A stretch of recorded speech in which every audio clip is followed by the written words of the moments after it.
সরকারি জমি চিহ্নিতকরণ করল প্রশাসন। ময়নাগুড়ি রোড এলাকার ধরলা নদীর পার্শ্ববর্তী সরকারি জমি দখল করে নেওয়ার অভিযোগ উঠেছিল কয়েকজনের বিরুদ্ধে। শুক্রবার ময়নাগুড়ি ব্লক ভূমি ও ভূমি রাজস্ব দপ্তর, বিডিও এবং পুলিশের উপস্থিতিতে সেই জমি চিহ্নিতকরণ করা হয়েছে। জানা গেছে, নদী সংলগ্ন সরকারি জমি অবৈধভাবে অনেকেই দখল করে চাষ করছেন। সেই এলাকায় সরকারি জমির পাশাপাশি রায়তি জমিও রয়েছে। এই সংক্রান্ত একটি জমির মামলা চলেছে আদালতে। এর মাঝেই সরকারি জমি চিহ্নিতকরণ করতে উদ্যোগী হলেন প্রশাসন। শুক্রবার প্রশাসনের আধিকারিকদের উপস্থিতিতে সরকারি জমি চিহ্নিতকরণ করা হয়েছে। জমি চিহ্নিতকরণের পাশাপাশি সীমানা দেওয়া হয়েছে। ভূমি ও ভূমি রাজস্ব দপ্তর সূত্রে জানা গেছে, জমি চিহ্নিতকরণ হওয়ার পর সরকারি জমিতে বোর্ড লাগিয়ে দেওয়া হবে। এমনকি এই জমির মধ্যে বর্তমানে সরকার ছাড়া কার কোনো অধিকার থাকবে না বলে সাফ জানিয়ে দেওয়া হয়েছে। পরবর্তীতে আদালতের রায় অনুযায়ী পরবর্তী পদক্ষেপ নেওয়া হবে।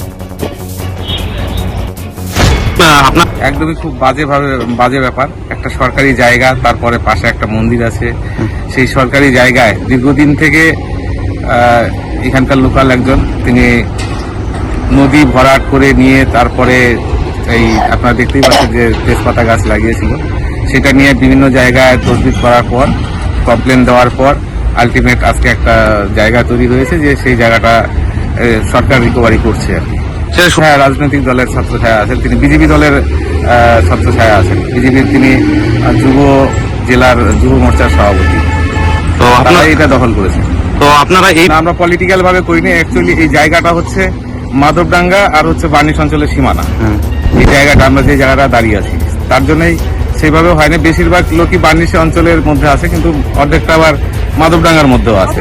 রাজনৈতিক ভাবে আমরা সেভাবে অ্যালার্ট করতে পারিনি, কিন্তু সামগ্রিকভাবে সব দল মিলেমিশে, গ্রামবাসী এলাকার সবাই মিলে এই জিনিসটা প্রোটেস্ট করেছে। এবং সেটা এখানে যে দীর্ঘদিন থেকে একটা মেলা হয় নদীকে বক্ষ হয়ে, যেটা গঙ্গা মন্দির বলে, সেটা নিয়ে এই সাধারণ মানুষের আবেগকে আমরা সম্মান জানিয়েছি। এবং আমরা যেখানে যেখানে জানানোর, আমাদের ব্লকের, জেলার সব জায়গায় জানানো হয়েছে এবং বিএলআর অফিস সব জায়গায় জানানোর পরে আজকে একটা পদক্ষেপ নিয়ে এই জায়গাটা রিকভারি করার চেষ্টা হচ্ছে।